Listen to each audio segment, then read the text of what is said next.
Hi everyone, it is Monday again, coming around really soon, so our weekly dose of Life Will Biz Wisdom from me. What I wanted to talk about today is something that's come up for me in particular in the last week around the relationship between perfectionism and something that can be an antidote, so to speak, inverted commas, for it being self-compassion. I want to tell you a little story in relation to my week, but first of all, I want to tell you that I have a history of perfectionism. A lot of us do, and I know that it's very much fear-based, wanting to control things, feeling that unless it's perfect, it's not good enough. And, maybe not as severe as that, but along those lines. I was a good girl, in inverted commas, in my childhood. I excelled at school for the most part, went on and did multiple degrees and wanted to advance in terms of my career because that's when I thought that I'd be good enough. And a lot of that stems from my childhood, and I've worked through a lot of those issues. And I call myself now a recovering perfectionist because I still have those tendencies at times, and that's what I want to talk to you about today. But for the most part, I've been able to deal with it a lot better in more recent years when I've really, really focused on my personal development. And a way that I've been able to deal with it, certainly a lot better than I ever did in the past, is this idea of being self-compassionate. I actually really strongly believe that there is such a role for self-compassion in productivity. And you won't hear that from a lot of other productivity people, gurus, experts out there. And the reason is because I've talked before about the need to set boundaries with ourselves and of course with other people, and how time management or mastery is really mastery of ourselves. And we want to, particularly when we're in business, we want to progress, of course, our businesses. And that means that we're going to, as they say, fail forward. And that's been really hard for me to accept because there's so many unknown quantities that are certainly been the road for me in business, as opposed to the relative safety, inverted commas, of more of my corporate career that I had beforehand. So what's happened this last week is that I have buffer zones around my times, and it's something that I really encourage people to do. Don't just book, boom, one thing, then the next thing, the next thing, the next thing, without any wriggle room. I find that is so confining, and if things creep over a little bit time-wise into the next thing, then, it's really stressful. So usually that's what I do. And most of the time I do it pretty well. But this last week, I fell off the wagon, so to speak. I found myself saying yes to things that other people were inviting me to, asking me to be doing or involved in. And because I thought that they were great opportunities, or I felt I had to, I said yes. And I thought, no, look, it's okay. Here's an opportunity. It's okay that it's backed onto something else, in my calendar. I'll be okay. I'll know when to finish, and I'll say I've got to go on to the next thing. Well, that was my intention. What happened in reality was some things that I couldn't control, where there were delays in talking to some people. Things did go over time, and it meant that there was a couple of days last week where I was just behind the 8 ball the whole day. And I absolutely hate working that way. It is so incredibly stressful. It's exhausting. It doesn't serve me, and quite frankly, it doesn't serve the people that I'm talking with at the time, or doing whatever it is on, the appointments, so to speak, that I have with them. So I spent the weekend, initially anyway, really kicking myself. Why did I do that? Why didn't I cancel that next thing that was after that I thought perhaps wasn't as important as a thing that I fitted in?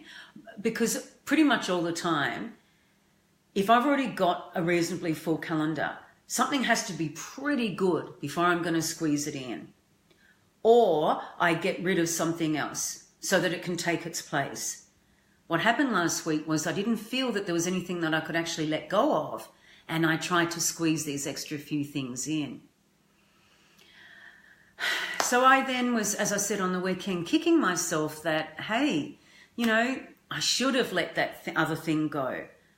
I should have finished, and here comes the should haves, that call on time. Why did I let them go on that little bit longer, which then made me stressed and meant that I was rushed doing the thing after? So there was definitely some processing time that I took over the weekend with regards to this, because as I was talking about perfectionism, because these should-haves reek of perfectionism, and self-judgment happens as a result. And when we're judging ourselves, we're not loving ourselves. And fortunately, yesterday, I was able to take some time out, sit with it, and process it for what it was. I know why I fitted those things in. And there was benefit, real benefit of doing that. But perhaps what I could have done is, as I said, really negotiated for more buffer with some of the appointments that I had with people. Instead of thinking, oh no, I can do it. So there was lots of learnings about how I want to do this week coming and next week a whole lot better.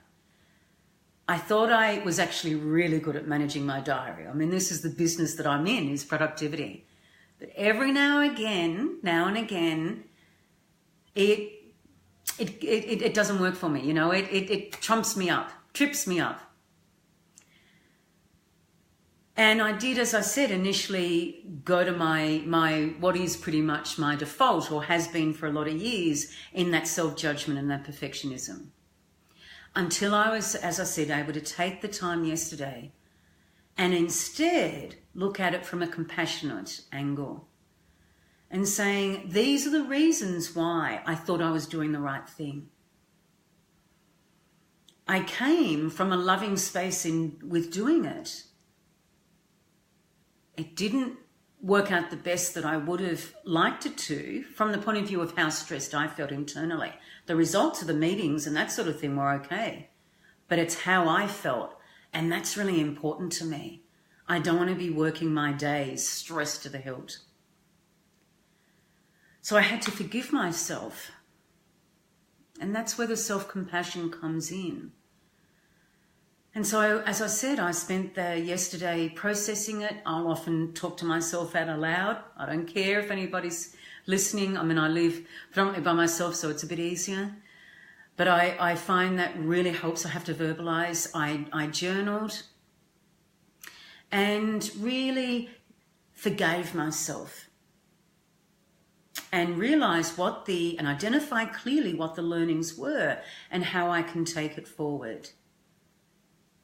But there's such a powerful force that comes when we forgive ourselves. We're in a practice that is called life. That's how I view it. We never perfect it. I never perfect it. I never will, never have. Even in the present moment, I'm not perfecting it. But I'm practicing, inverted commas, I'm practicing life.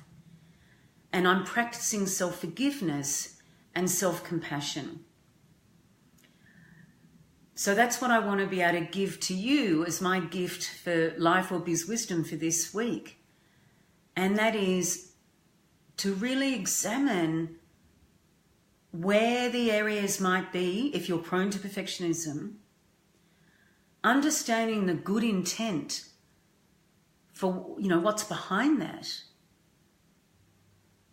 But to actually turn those judgments around to being loving messages of affirmation, to look for the learnings, to know what to do differently or things to try and do differently, and forgive myself. And, oh wow, I have these reminders. This is so funny. I have these reminders that come up on my phone. About 3 or 4 times during the day, different reminders. What just came up then is, I am compassionate.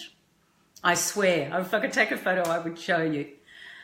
And that's for other people, as in me being compassionate for other people, but it's also me being, of course, first and foremost, compassionate for myself and to myself. So I invite you to think about how, as you're going this week, how you can bring in more self-compassion, particularly if you're prone to perfectionism. And just seeing if that love, that's bringing in that softness, and compassion is a feminine energy thing or concept. And that can help with this perfectionism, which tends to be more the masculine energy. And that's, as I said, comes about from control, which comes about from fear. And we know that the antidote for fear is love. So as usual, any comments that you've got, any questions, please reach out for me. And I look forward to seeing you again later this week or next week. Bye for now.